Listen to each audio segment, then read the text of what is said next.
میں جی نذیر ناجی صاحب. نذیر ناجی صاحب. ہاں جی.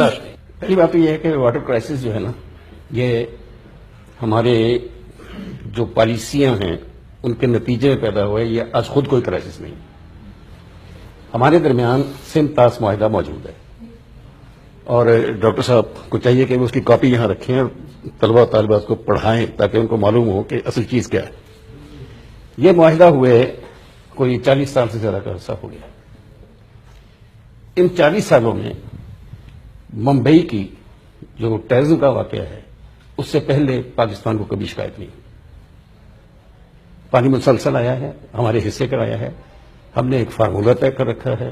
کچھ دریا ان کو دیے ہیں، کچھ دریا ہمارے پاس ہیں، اور جو دریا مشترک ہیں زیادہ تر انہی کے ساتھ بہاؤ ہے ہماری طرف، تو وہاں بھی کوٹا ہمیں ہمارا ملتا رہا ہے. لیکن جب سے ٹیررزم کا ویپن شروع ہوا ہے استعمال ہونا، اور دنیا سب کہتی ہے کہ ہماری طرف سے ہو رہا ہے، تو یا تو ہم یہ کہیں ساری دنیا کیونکہ آپ سب غلط ہیں، لیکن اتنا طاقتور ہونے کے باوجود امریکہ دنیا کو نہیں منوا پایا کہ وہ صحیح ہے. جہاں غلطی کرتا ہے دنیا اسے اس کی مذمت کرتی ہے اور اسے ماننا پڑتا ہے.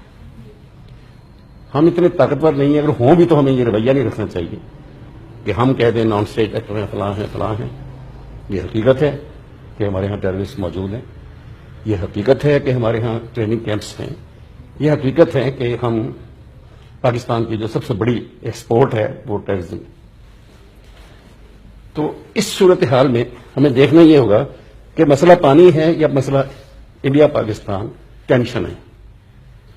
میرا خیال ہے کہ بنیادی مسئلہ انڈیا پاکستان ٹینشن ہے. جب تک ہم اسے دور نہیں کریں گے، جس کے پاس جو ویپن ہے وہ استعمال کرے گا. جل صاحب انڈیا نے ایک سیکنڈ اور جی جی انڈیا نے آپ نے ان کا پانی، آپ کا پانی انہوں نے روک رکھا ہے. انڈیا نے کبھی شکایت کی کہ آپ نے ان کے راستے روک رکھے ہیں؟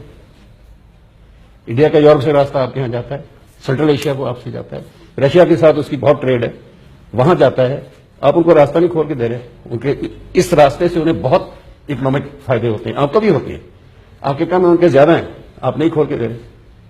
تو وہ پانی اگر روک رہے ہیں تو یہ اس کشیدگی کا نتیجہ ہے. جب تک ہم یہ کشیدگی دور نہیں کریں گے، اس طرح کے جیسے ہم راستوں کے ہتھیار استعمال کر رہے ہیں وہ کاریاں کر رہے ہیں.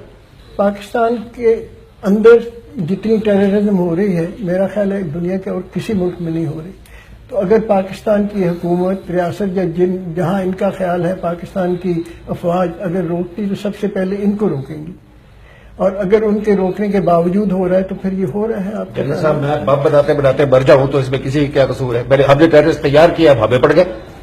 ٹھیک ہے، میرا مطلب یہ بغیر یہ بڑی ڈینجرس بات ہے جنرل صاحب جو آپ کہہ رہے ہیں. اگر ہماری فوج اور ہماری پولیس اور ہمارے انٹیلیجنس کے ادارے جن پر ہم اپنے بجٹ کا 90% حصہ خرچ کرتے ہیں اور جن پر ہم نے ساری عمر ماؤں بہنوں نے ہم نے ان کے لیے ترانے گائے ہیں اور ہم ان پر فخر کرتے ہیں، اگر وہ اس قابل نہیں ہے کہ ملک کے اندر مٹھی بھر ٹیررسٹوں پر قابو پا سکیں یا ان کو ہمارے ہمسایہ ممالک کے ساتھ ہمارے تعلقات بگاڑنے سے روک سکیں، تو پھر تو لگتا ہے ہمارا اللہ حافظ ہونے والا ہے. آپ یہ کیا ڈینجرس بات ہمیں سمجھا رہے ہیں؟ ٹھیک ہے، میرا خیال ہے آپ بہت زیادہ اس موڈ میں ہیں تو آپ اس کو ختم کر کے اپنی آرم فورس کو ختم کر کے دیکھ لیں. ہو سکتا ہے کہ آپ کے آرم فورسز ٹیررزم کو کیوں ختم نہ کریں؟ آپ کرنے کی تو کیا یہ مطالبہ غلط ہے؟ نہیں، بالکل درست ہے. اور آپ نے دیکھا کہ ہو رہا ہے جہاں تک ممکن ہے، اور اس کے بھی طریقے ہوتے ہیں جہاں تک. اور یہی میں کہنے کی کوشش کر رہا تھا کہ ہم نے کافی روکنے کی کوشش کر رہے ہیں ان کو پاکستان کے اندر، اس کے باوجود ہو رہا ہے. کل ہوا کہ نہیں پاکستان میں؟ تو آپ کا خیال ہے کہ یہ آپ کی حکومت کی یا آپ کی افواج کی مرضی تھی کہ یہ ہو؟ جنرل صاحب یہ آئسولیشن میں نہیں ہوا، یہ آئسولیشن میں نہیں ہوا. ہم نے افغان وار میں پورا جو فاٹا تھا وہ مرکز بنایا تھا ٹیررزم کی ٹریننگ کا. دنیا بھر کے گنڈے اور ٹریننگ آئی. نہیں صاحب میرا خیال ہے جو گفتگو جو ہے وہ پھر انڈو پاک کے پیراڈائم سے نکل کے وہ ایک اور پیراڈائم میں چلی جائے گی جو اس کا حصہ بن جائے گی.